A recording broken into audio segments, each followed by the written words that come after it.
Hidup dalam Kristus itu enaknya di mana? Enaknya di sini. Segala-galanya yang kita lalui alami dipakai oleh Allah untuk kemuliaannya dan untuk mendatangkan kebaikan bagi hidup kita dan orang-orang di sekeliling kita.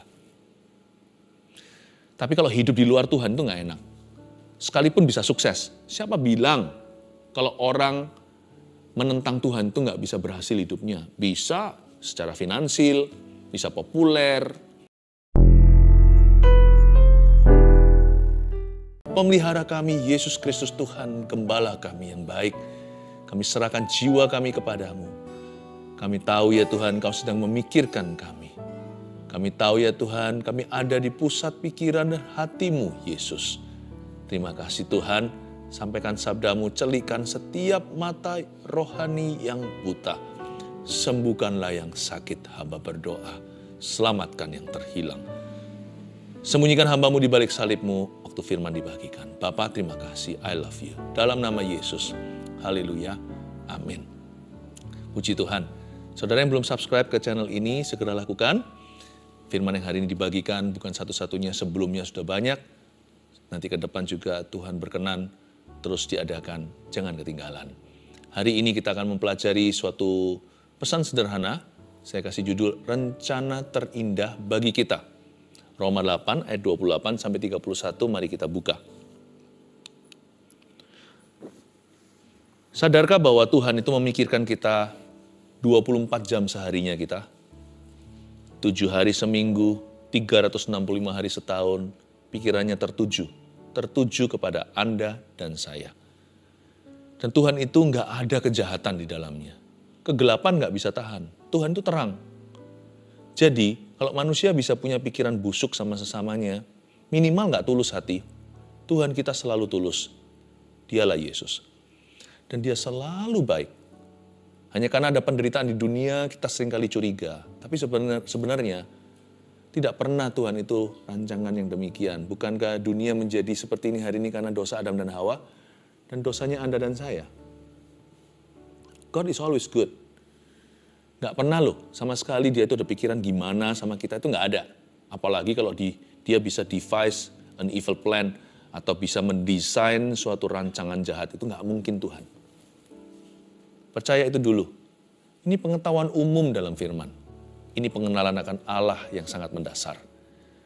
Roma 8 ayat 28 bunyinya demikian. Kita tahu sekarang bahwa Allah turut bekerja dalam segala sesuatu untuk mendatangkan kebaikan bagi mereka yang mengasihi Dia, yaitu bagi mereka yang terpanggil sesuai dengan rencana Allah. Sebab semua orang yang dipilihnya dari semula, mereka juga ditentukannya dari semula untuk menjadi serupa dengan gambaran anaknya, supaya ia, anaknya itu menjadi yang sulung di antara banyak saudara. Dan mereka yang ditentukannya dari semula, mereka itu juga dipanggilnya, dan mereka yang dipanggilnya, mereka itu juga dibenarkannya. Dan mereka yang dibenarkannya, mereka itu juga dimuliakannya. Sebab itu, apakah yang akan kita katakan tentang semuanya itu? Jika Allah di pihak kita, siapakah yang akan melawan kita? Katakan amin dulu. Rencana terindah bagi kita, dimulai ayat 28, kita tahu. Makanya tadi saya berikan dulu pengetahuan. Kalau kita nggak lulus sekolah dasar, janganlah beranjak ke sekolah menengah. Pewahyuan Tuhan itu universitas yang indah. Tapi dasarnya jangan salah. Kalau kita dasarnya masih Adam dan Hawa, taruh rasa curiga, bertobatlah. Tuhan tuh nggak pernah sembunyikan sesuatu yang baik dari kita. Atau dia rancangan yang jahat. Adam dan Hawa curiga. Bahkan dosa pertama manusia itu curiga namanya. Kan setan menghasutnya. Tapi salah sendiri kenapa mau dengarkan. Setan itu kan seorang pendusta. He's the father of lies and the father of liars. Dialah bapak dusta dan bapak semua orang yang suka berbohong. Setan ngomong, kamu dibilang apa nggak boleh makan dari buah itu? Tuhan takut kali ya. Takut kalau kamu makan kamu jadi sayangannya, kamu tahu segala sesuatu. Kalau Tuhan bilang jangan, pasti jelek itu untuk kita. Udah gitu aja. Saya itu simple kok iman saya. Iman saya nggak buta karena saya sudah kenal Tuhan 30 tahun. Jadi saya sudah kenal gitu. Nggak perlu lagi Tuhan menjelaskan. Saya tahu. Anda tahu? Apakah Anda sudah tahu bahwa Tuhan itu baik? Dan bahwa Allah turut bekerja sama dalam segala perkara, perkara yang nampaknya baik maupun perkara yang nampaknya tidak baik atau kurang baik, Tuhan bekerja sama untuk mendatangkan kebaikan bagi kita. Coba bayangkan betapa baiknya Dia. Kalau Dia mereka perkara baik untuk orang baik, ya Tuhan baik ya lumrah. Dia disebut Allah yang baik ya masuk akal.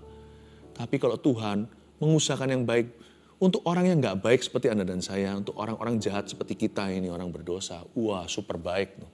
Bukan hanya merancangkan kebaikan, Dia mati untuk memberikan kebaikan itu bagi kita. God is good. Kok bisa ya kita masih curiga seperti Adam dan Hawa? Itu dosa udah kuno. Itu kalau ada di rak supermarket, jangan diambil itu. Itu produk-produk yang sudah kadaluarsa, expiry date-nya telah tiba. Kenapa manusia masih terus melakukan dosa purbakala? Curiga. Makanya ayat 28 dimulai dengan kita tahu. Jangan lanjut dari sini kalau nggak bisa lulus SD, jangan ke SMA. Jangan sekolah menengah atas. Kita tahu, do you know? Do you know? Tahukah Anda bahwa Tuhan nggak pernah jahat? Nggak pernah berbuat jahat sama kita seperti yang dituduh-tuduhkan. Seringkali manusia itu gini lucu, seperti di Amsal katakan, kita itu sengsara kerap kali karena kebodohan kita sendiri, tapi habis itu Tuhan yang dimarahi. Lalu kita salahkan Tuhan, kenapa Tuhan izinkan? Wah, betapa ngawurnya kita. Kita yang salah, setelah manis Tuhan dapat getah. Tuhan yang memperoleh blame-nya. Kenapa Tuhan berikan aku penyakit? Kenapa Tuhan kasih aku persoalan? Kenapa Tuhan itu mengizinkan aku bangkrut? Padahal siapa yang spekulasi, siapa yang gambling, siapa yang berjudi? Kenapa kok Tuhan itu mengambil teman saya? Coba kita pikirkan siapa yang sensitif, siapa yang terlalu peka perasaannya, siapa yang melulu dikit-dikit konflik. Bukan Tuhan, kita yang mengeraskan hati. Kita tahu dulu, Tuhan tuh gak salah. Tuhan tuh baik. Kita tahu sekarang. Mari kita sama-sama mengenal Tuhan dengan baik dan benar. Bahwa Allah turut bekerja dalam segala sesuatu. Kata Allah turut bekerja itu betapa indahnya. Berarti Tuhan memakai kelebihan dan kekurangan kita. Kalau Allah turut bekerja dalam diri kita untuk mendatangkan kebaikan karena kita mengasihi Dia dan kita terpanggil sesuai dengan rencana Allah, berarti Tuhan juga bisa memakai kegagalan kita, bukan hanya keberhasilan. Saya nggak takut untuk beriman sama Tuhan, saya nggak takut untuk hidup saya mengiring Yesus. Kenapa? Karena ada janji bahwa kalau hidup saya di dalam Dia, maka segala sesuatu akan dipakainya. Tuhan pakai keberhasilan saya, dan waktu saya gagal, Tuhan juga akan pakai kegagalan saya untuk kemuliaannya. Bukan berarti saya boleh gagal secara sengaja, apalagi jatuh dalam dosa.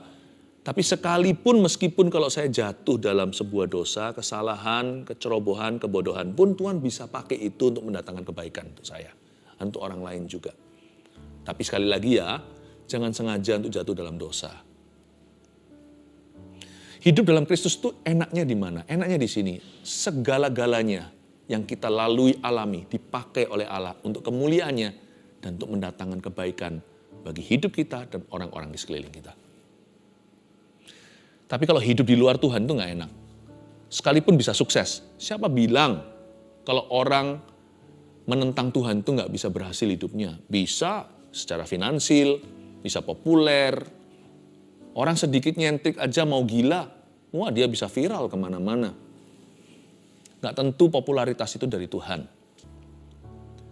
Tapi saya nggak mau 1000 hari di tempat lain. Saya nggak mau di pelataran orang-orang fasik, bukan karena saya sok suci. Karena tidak ada janji. Kalau orang itu hidup di luar Kristus atau jauh dari rencana Allah, putus hubungan, tidak bersekutu dengan Roh Kudus dan tiada firman Allah, pokoknya jauh deh hidupnya dari Tuhan. Jangankan kegagalan, kalau kegagalan sih pasti jadi batu sandungan. Keberhasilan orang itu pun tidak akan dipakai sama Tuhan. Bayangkan, coba bedakan perbandingannya itu loh, ada. Coba compare apple to apple. Coba bandingkan, itu persis head to head, kepala dengan kepala.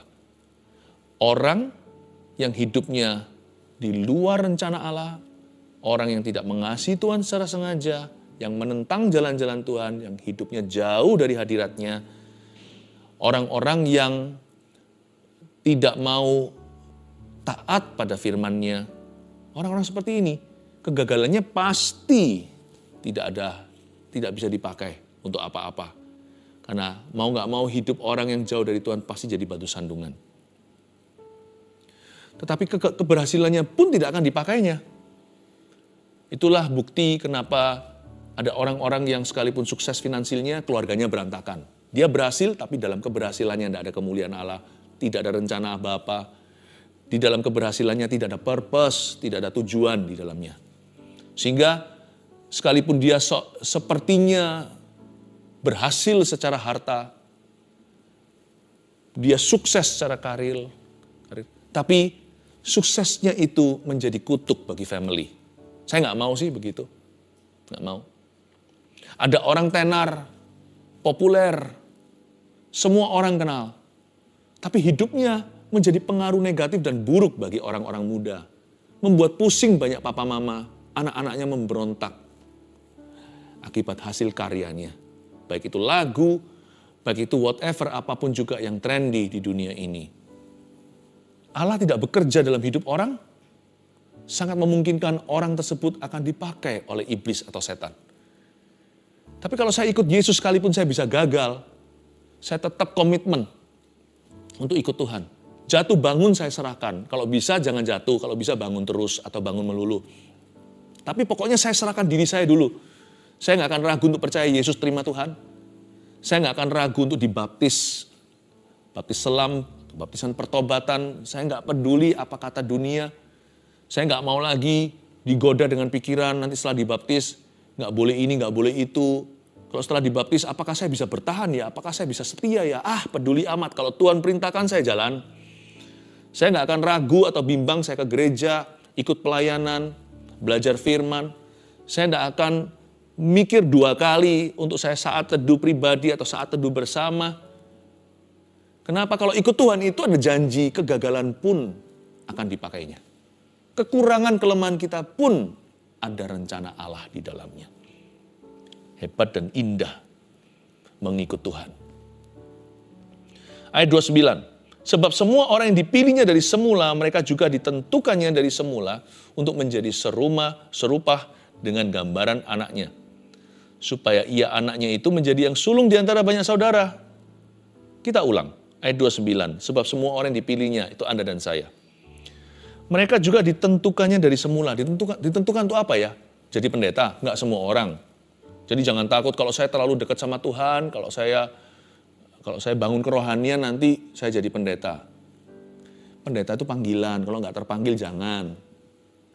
Nanti jadi gadungan.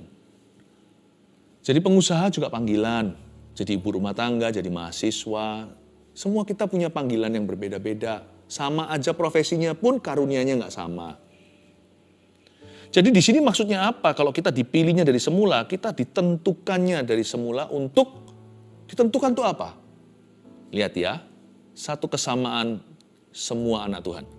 Kita semua dari semula telah ditentukan untuk menjadi serupa dengan gambaran anaknya. Siapakah anak Allah? Anak Allah, Yesus namanya. Serupa dengan gambaran Yesus Kristus. Supaya ia, anak Bapa itu, anaknya itu, yaitu Tuhan Yesus Kristus menjadi yang sulung di antara banyak saudara. Berarti hidup kita itu harus berporos pada Kristus. Dia yang sulung itu berarti dia yang terutama. Dia yang utama. Dia leader pemimpinnya, kokonya, kakaknya. Yesus itu harus menjadi senternya. Itulah panggilan kita. Kalau Yesus jadi pusat perhatian kita dan pusat kehidupan kita. Jesus be the center of my life. Jesus be the center of my life.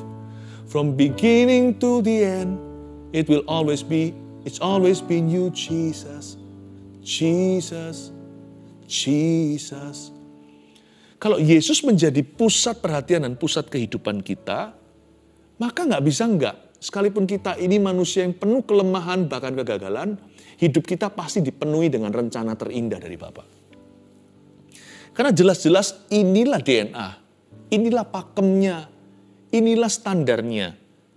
Kalau kita mau mengalami rencana setan, tinggalkan Tuhan. Tapi kalau kita mau mengalami rencana terindah dari Tuhan untuk kita, kalau kita mau mengalami rencana yang paling baik dari Bapa, kalau kita ingin menerima God's best plan for us, satu aja simple. Hidupmu berpusatkan pada Kristus. Semua berpusat pada firman. Semua dimulai dari sebuah tuntunan. Hidupku bukannya aku lagi, tapi Yesus dalamku. Bukan kehendakku lagi. Terserah gua mau apa. Tapi kehendakmu yang jadi. Kalau dulu sih cara begini saya sudah pasti marah dan balas dia. Sekarang enggak, karena hidup saya berporos pada Tuhan. Seperti bumi berputar pada porosnya. Poros kita yaitu Yesus Kristus yang sulung dari semua saudara. Menjadi segambar serupa dengan anaknya, dengan anak Allah.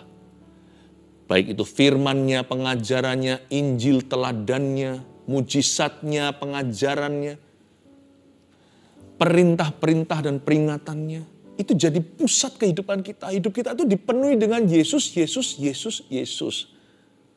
Mau nggak mau ya, rencana Bapa yang terbaik, God's best plan, will be unfold, pasti akan dinyatakan dalam kehidupan kita. Rencana Bapa itu nggak perlu proposal. Rencana Bapa itu ada pada orang yang merapat pada Kristus Yesus. Jika hidup kita itu berpusat pada Kristus, rencana, mau nggak mau kita pasti hidup dalam rencana Tuhan. Udah nggak usah tanya lagi. Apakah aku ini sekarang dalam rencana Allah ya? Gampang. Apakah Anda berada dalam firman-Nya? Kalau kita berada dalam firman-Nya, kita hidup dalam tuntunannya. Sekalipun mungkin kita nggak melihat mujizat atau berkat, ketahuilah bahwa kita setiap waktu, setiap hari ini, kita hidup di dalam poros kehendak Allah. Lalu ayat 30 berkata, dan mereka yang ditentukannya dari semula, mereka itu juga dipanggilnya. Dan mereka yang dipanggilnya, mereka itu juga dibenarkannya. Dan mereka yang dibenarkannya itu mereka juga dimuliakannya. Ayat 30 itu kan kelihatan sekali ada tatanan atau susunan. Pertama mereka ditentukan, lalu mereka dipanggil juga. Yang dipanggil, dibenarkan. Yang dibenarkan, dimuliakan. Yang ditentukan, ya kamu ya, dipanggil. Mereka meresponi, ku jawab ya, ku jawab ya Tuhan, dengar dia panggil nama saya. Setelah dipanggil dia mau dibenarkan sama Tuhan. Tuhan memberikan kepada dia kualifikasi. Dulunya nggak bisa, Tuhan berikan kepadanya kuasa. Dulunya nggak mampu, Tuhan mampukan dia. Tuhan nggak cari orang mampu, Tuhan cari orang mau. Ketika ku jawab ya, Tuhan memberi saya kesanggupan. Saya dibenarkan. Dulu saya salah, saya nggak layak, sekarang saya dilayakkan untuk jadi anaknya. Saya dilayakkan jadi pelayan kerajaan Tuhan. Tuhan dibenarkan. Setelah dibenarkan, di-upgrade lagi sama Tuhan, dimuliakan. Setiap sub-sub dan fase-fase ini mengharuskan kita untuk mengutamakan Yesus. Makanya itu, kata-kata yang dipakai sini adalah kata-kata pasif semuanya. Ditentukan. Bukan menentukan, karena kita itu ditentukan. Dipanggilnya, dibenarkan, dimuliakan. Inilah tatanan kepemimpinan. Yesus pemimpin, kita yang dipimpin. Berarti dengan jelas kita di posisi hamba. Dia di kursi Tuhan. Tuhan Yesus memberi teladan. Sekalipun Tuhan itu nggak sok-sokan, engkau menyebut aku guru, engkau menyebut aku Tuhan. Tetapi lihat, aku membasuh kakimu. Yohanes 13. Yesus berkata, demikian pula seharusnya kamu saling membasuh kaki satu dengan yang lainnya, mengikuti teladanku. Sebab aku lemah lembut dan rendah hati. Meskipun Yesus itu rendah hati, Yesus nggak bosi. Ya dia nggak ngebosi orang kanan kiri, main perintah-perintah. Tetapi kita harus tahu diri, sekalipun dia itu baik hati, ingatlah bahwa dia pemimpin kita itu yang dipimpin, dia Tuhan, kita hamba. Ini mengingatkan kita kalau kita mau alami God's best plan, rencana Allah, kita harus paham dan tahu diri, paham posisi. Yesus harus di tempat pertama, kita di baris yang terakhir. Baru terjadi kehendak Bapa. Barulah rencana Allah dinyatakan. Barulah kelihatan campur tangan Tuhan. Baru ada yang namanya tuntunan dari Roh Tuhan. Kelihatan perkara-perkara ilahi, nampak sekali perbuatan Allah tidak tersembunyi dalam kehidupan orang-orang yang mau dipimpin, dituntunnya, dipanggil, dibenarkan, dimuliakannya. Bukan hanya Yesus berada di pusat kehidupan kita, view-nya orang Kristen anak Tuhan itu, pemandangan yang kelihatan dari jendela hati mereka itu selalu Yesus. Mau dia tinggal di kamar 1301, atau di kamar 1789, atau mau di kamar ground floor di bawah sana, atau di top floor penthouse-nya, setiap anak Tuhan tuh view-nya itu ke tengah. Jesus Christ, our Lord, ketuhanan Yesus. Lalu kemudian harus mau dipimpinnya dalam setiap keputusan. Yesus harus selalu di tempat yang pertama. Dia nomor satu, dia yang sulung. Dia itu kakak sesepuh, dia itu juru selamat kita. Dia itu firman dan pencipta. Baru kemudian kita mengalami kepenuhan janji-janjinya. Sebenarnya untuk mengalami God's best plan itu gampang. Kita harus tahu aja lokasinya. Ada orang teriak-teriak sama sorga, aku ingin alami janjimu. Aku mau mengalami penggenapannya. Aku mau mengalami kuat kuasamu, kuasa kebangkitanmu. Aku mau melihat tuntunan dan pembelaan Tuhan, penyertaan itu. Mana penyertaan itu? Salah lokasi, my brother. Kalau Yesus di tempat terakhir, dia nggak bisa menuntunmu. Makanya kita mengalami berbagai macam perkara-perkara yang tidak Tuhan rancangkan di hidup kita. Saya nggak berkata bahwa kalau kita hidup dalam rencana Bapa itu kita nggak punya masalah. Di hidup ini penuh penderitaan, termasuk anak-anak Tuhan. Tetapi dalam penderitaan anak-anak Tuhan pun ada maksud ilahi, ada tujuan, ada penyertaan, ada kemenangan, ada penghiburan. Tapi penderitaan orang fasik meremukkan mereka. Mereka tidak punya pegangan. Bagaimana Yesus bisa menuntun kita? Kalau kita taruh di tempat terakhir, apa-apa pokoknya tanya Yesus terakhir. Segala sesuatu tanya dulu, apa yang ku mau, terserah aku, bukan kehendakmu yang jadi, tapi kehendakku yang harus terjadi. Mana bisa kita ngalami rencana Bapa? Karena kita jalan di rencana sendiri, jangan-jangan nanti jatuh ke rencana setan. Makanya kita nggak pernah ngalami kemenangan, kekalahan demi kekalahan. Moralitas kita ambruk, keluarga hubungan hancur, bisnis juga mau sukses kayak mau apa, semua jadi kutuk.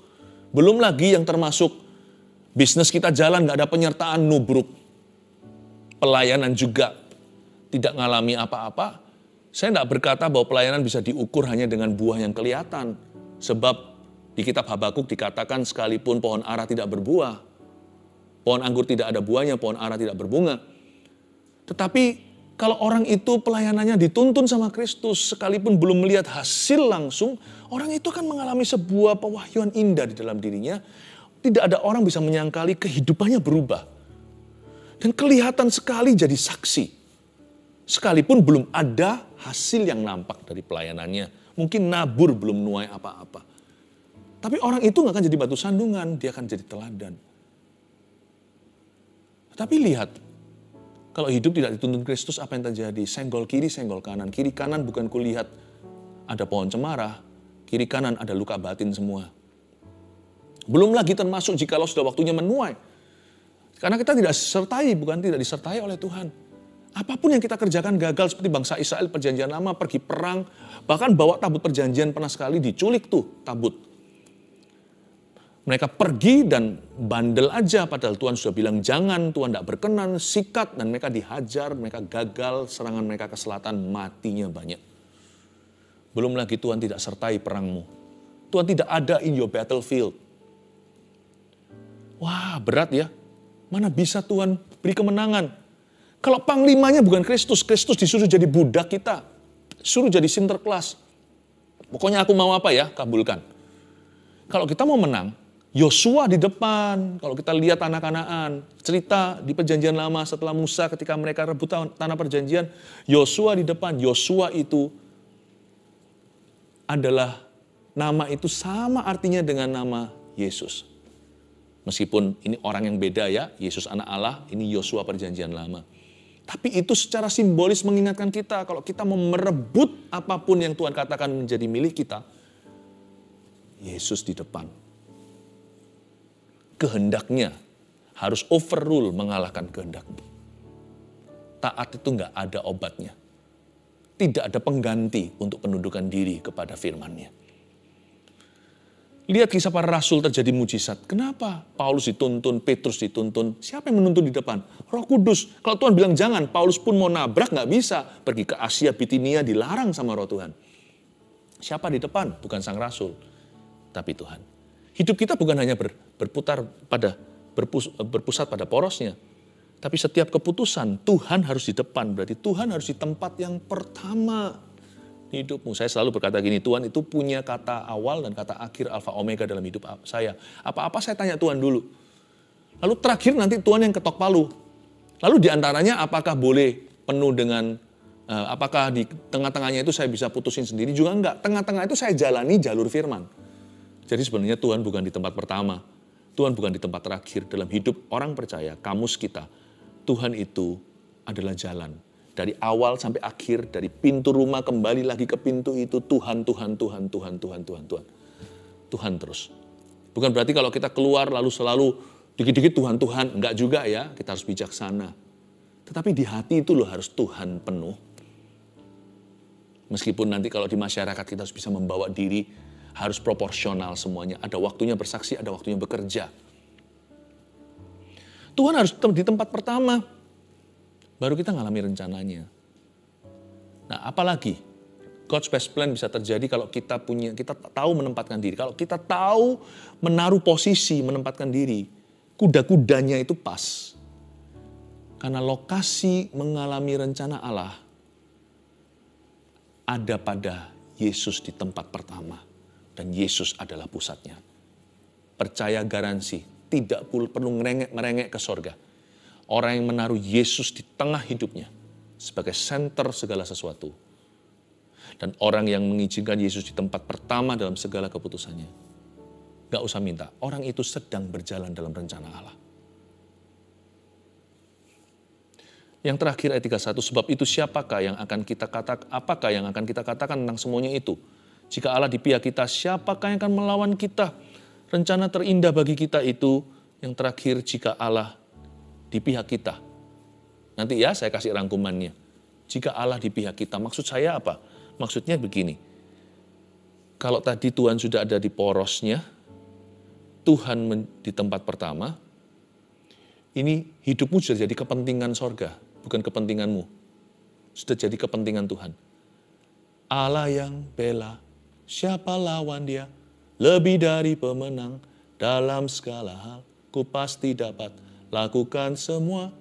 Yesus yang beri kekuatan, terpujilah namanya. Allah akan membela kita. Nah, waktu Allah menjadi pembela inilah, disitulah ada banyak kesaksian hidup. Bagaimana orang-orang yang tidak dijagokan, orang-orang yang dipandang sebelah mata, yang dia dijadikan, pokoknya orang-orang yang gak diduga lah, justru Tuhan angkat. Di sini banyak kesaksian-kesaksian mujizat. Banyak kesaksian atau testimoni kemenangan ketika Allah membela kehidupan. Bagian daripada rencana indah dalam hidup kita adalah Allah bela. Dan kalau Allah membela kita, hidup kita akan penuh dan banyak cerita.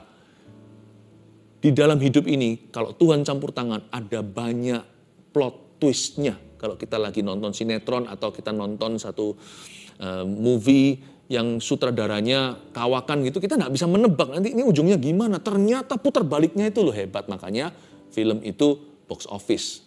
Karena kita nggak bisa mengira dari awal ini nanti bakalan gimana ya menangnya. Ternyata begitu, Tuhan lebih dari itu. Tuhan itu mastermind segala yang baik dan indah dalam hidup kita. Dan Tuhan memikirkan bagaimana caranya membela orang yang menaruh putra Allah, anak Allah, Bapa berkepentingan. Ketika anak Allah ditaruh di tengah hidup seorang umatnya, menjadi tempat utama atau pertama, Bapa akan membela. Dan ketika Tuhan membela, banyak kesaksian yang tidak terduga plot twist-nya itu ada, kemenangan terjadi. Saya kasih 3 poin ini sebagai rangkuman. Rencana terindah bagi kita, 1, jika hidup berpusat pada Kristus. Tanya sekarang, kalau hati kita bisa saya gambarkan lingkaran, Yesus pasti ada di hatinya kita lah, pasti kalau anak Tuhan, pasti ada. Hanya cuman pertanyaannya, Yesus di mana? Yesus di pinggiran atau Yesus disudutkan? Roh Kudus di mana tuh? Di mana Tuhan Yesus? Pertanyaan saya sekarang, di singgasana, di hati kita itu pasti ada satu yang paling utama dan paling penting. Siapa yang duduk di tahta itu, di kursi itu? Dirimu, diriku? Kalau diri kita yang duduk di sana, saya yakin 100% kita tidak akan mengalami rencana terindah dalam hidup kita. Banyak hal terjadi itu di luar pengizinan Allah. Di luar terjadi itu di luar restunya Yesus. Segala yang terjadi di hidup kita itu questionable, bisa dipertanyakan. Apakah ini kehendak Tuhan? Tapi kalau Yesus yang duduk di kursi itu, bukan hanya ada di hatimu, tapi persis ada di tengah, di singgasana, duduk di tahta. Segala sesuatu yang lain harus tunduk padanya. Termasuk dirimu. Manusia itu paling hebat menaruh dirinya sendiri di hati. Siapa yang ada di hati kita? Ya kita. No one I love more than me. I love me. Itulah manusia. Gak ada orang yang aku lebih cinta dari diriku sendiri. Kalau perlu, istri saya ceraikan atau suami saya ceraikan kalau dia berani-berani sama saya. Siapa yang paling penting di hidupmu? Siapakah VVIP-nya? Me? Aku? Nah itu bahaya. Orang yang begini gak akan mengalami rencana Allah. Malah bisa jatuh ke rencana setan. Gak akan mengalami rencana terindah. Bukan rencana Tuhan. Jika hidup kita berpusat pada Kristus, rencana terindah untuk kita. 2, jika Tuhan di tempat pertama. Kalau sempat Tuhan nggak di tempat ke-1, nggak apa-apa, balik lagi ke situ. Tuhan di tempat pertama lagi, sekalipun masih ada jalan pemulihan, misalnya kita sudah sempat melakukan kesalahan. Kan nggak segampang tabrak lari, bye-bye kalau itu melibatkan orang. Kalau Anda mau masuk ke rencana Allah lagi, atau rencana terindah, gampang, saya kasih jalan. Taruh Yesus lagi di tempat pertama. Sekalipun Anda sempat salah, kali ini menderita hukuman, nggak apa-apa. Taruh Yesus di tempat ke-1 lagi. Tanya begini, dalam situasi ini, kira-kira apa yang Tuhan kehendaki saya lakukan ya? Atau saya katakan, atau tidak saya lakukan, tidak saya katakan. Bisa juga kita berpikir dalam situasi seperti ini, kira-kira Yesus akan melakukan apa ya? Yesus di tempat pertama. Consider him, pertimbangkan. Sekalipun kita sudah sempat jatuh pun, kalau kita kembali taruh Yesus di tempat nomor 1, kita balik loh ke rencana terindah. Meskipun jalannya agak sedikit, rutenya diatur ulang atau reroute. Karena tadi kita salah jalan kan? Berarti kita harus lewati gang itu dulu, jalan besar, balik lagi ke sana, lalu ke sebelah barat. Seperti tadi, secara orisinil destinasi. Mungkin kita perlu muter dulu dikit, tapi ketika kita taruh Yesus di tempat pertama lagi setelah kita membuat kesalahan, maka hidup kita kembali ke tuntunan. Tunggu sebentar, sabar. Tanggung konsekuensinya jika diperlukan. Tuhan memberi ketabahan. Nanti pasti akan balik lagi ke tempat semula untuk pergi ke destinasi tujuan awal. Rencana Tuhan itu selalu karena Tuhan bisa pulihkan. Allah bekerja sama mendatangkan kebaikan. 3, jika Allah di pihak kita. Rencana terindah terjadi karena waktu Allah memihak kepada seseorang, siapakah musuhnya? Rencana terindah terjadi karena banyak cerita mulia, banyak plot twist-nya, dan semua kejadian itu Allah bekerja sama untuk memberikan kemenangan kepada orang-orang yang dikasihinya. Haleluya. Mari kita masuk ke hadirat Tuhan lebih dalam lagi, sujud di kakinya, taruh Tuhan di singgasana hati kita. Terima rencana Tuhan yang terindah.